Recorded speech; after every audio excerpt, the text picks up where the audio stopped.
On live television, Sheinelle Jones, known for her strength and smile, suddenly broke down while sharing her late husband's final wish.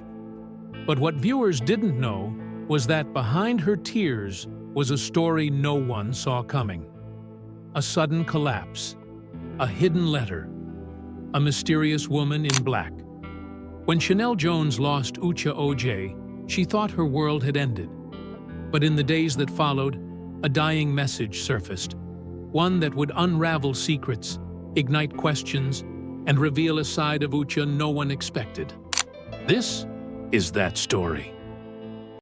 He was quiet, reserved, the man behind the scenes. To most, he was simply Sheinelle Jones's husband, the calm, supportive figure standing beside a media powerhouse. But to those who truly knew him, Uche was more than a husband or father. He was the foundation of his family, a brilliant mind, and a kind soul who gave endlessly without asking for anything in return. He never craved the spotlight. In fact, he avoided it. While Sheinelle lit up millions of screens every morning, Uche preferred the background, packing school lunches with handwritten notes, attending every school recital, and guiding his consulting firm, UAO Consulting, with quiet brilliance. A graduate of Northwestern University, Uche built a respected career in IT, but never let ambition override his commitment to home. He wasn't flashy.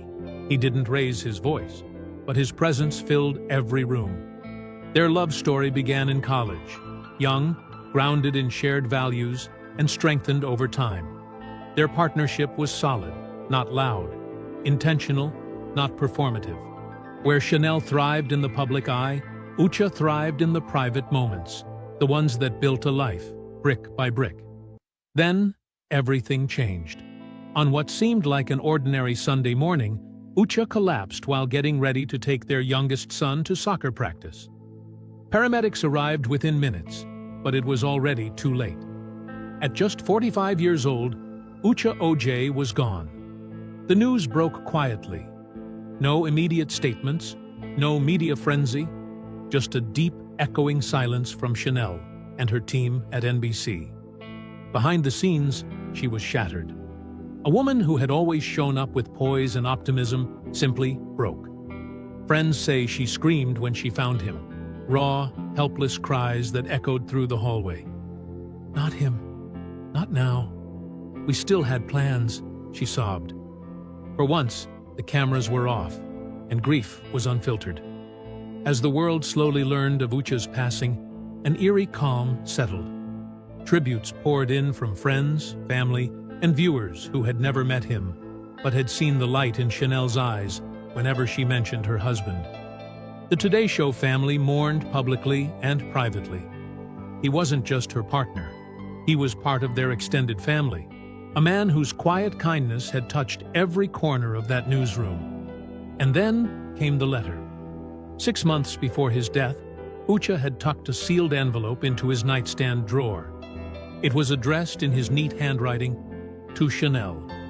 Open only if something happens to me." The letter wasn't dramatic. It wasn't filled with regret.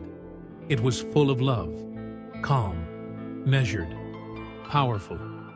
"If you're reading this," he wrote, "then life took an unexpected turn. I'm sorry. I didn't want you to carry worry during our time together. I wanted your days filled with joy, not fear."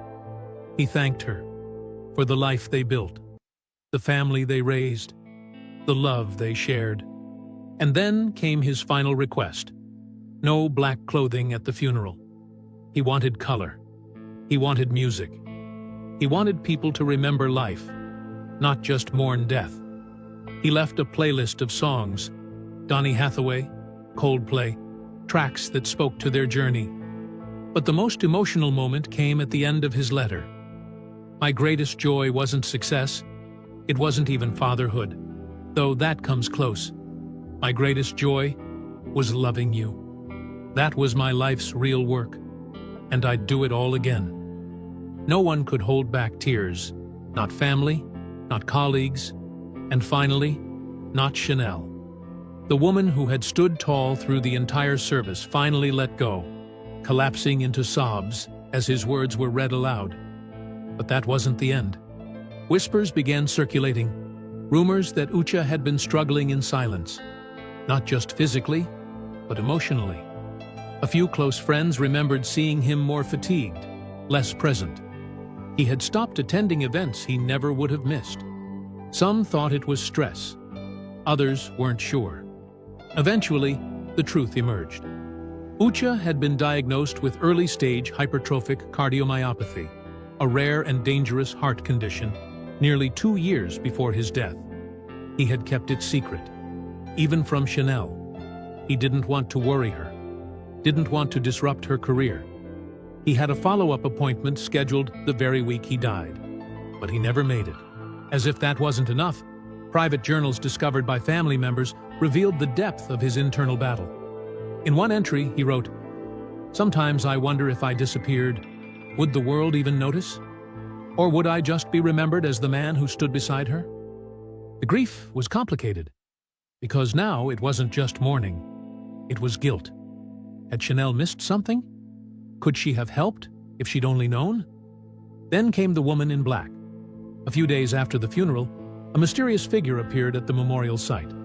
Dressed in black, wearing sunglasses and a veil, she stood silently among the candles and flowers. Witnesses say she clutched a small leather envelope, and then she whispered, "He didn't want it to end this way." She handed the envelope to one of Sheinelle's cousins with a simple request. "Make sure Sheinelle gets this." Inside was another letter from Ucha. This one was different. Rushed handwriting, more emotional, more raw. In it, he confessed that he'd been having chest pains for months, that he had been scared, that he regretted not saying goodbye properly. But then, a twist. He referenced a woman named only as T, someone from his past, someone he had unfinished business with. He wrote, "I wish I had been brave enough to tell you everything before it was too late." Speculation exploded. Who was T? Was this woman in black the same T? A past lover? A secret confidant? A ghost from Ucha's past? No one knew. She vanished as mysteriously as she arrived. Surveillance footage showed her arriving in a rideshare vehicle with a mask on. She left the same way. No license plate, no name, no trace. What the family found next changed everything. Ucha's laptop held a hidden folder, named simply "Farewell." Inside were encrypted emails from an anonymous sender, likely from overseas, possibly Paris or London. Some messages were saved drafts, never sent. Others were poems, journal entries, and the beginning of a manuscript titled "The Quiet Between My Heartbeats." His memoir, meant not for the world, but for Sheinelle and their children.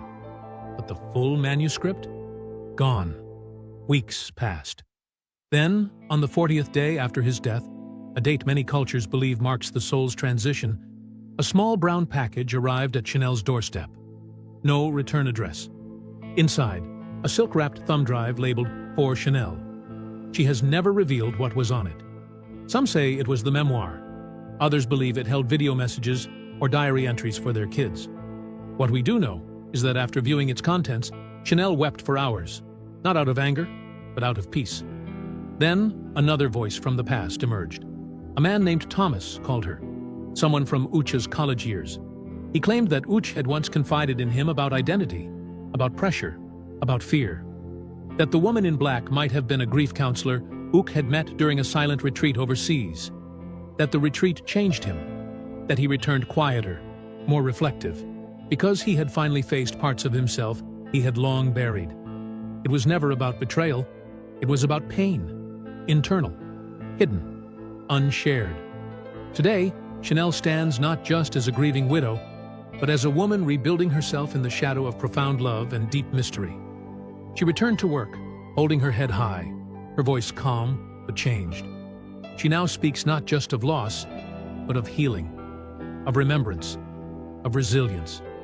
She lights a candle for Uch every night. She shares stories with her children. She visits the places they loved. And through it all, she carries his words. We never truly know someone, not entirely. But love isn't about knowing everything. It's about choosing to love them through everything. This story isn't just about a man who died too soon. It's about the layers we carry, the secrets we keep, and the love that remains, long after the final heartbeat. If this story moved you, don't forget to like, share, and subscribe for more powerful real-life stories that inspire, heal, and reveal the truth. Thanks for watching.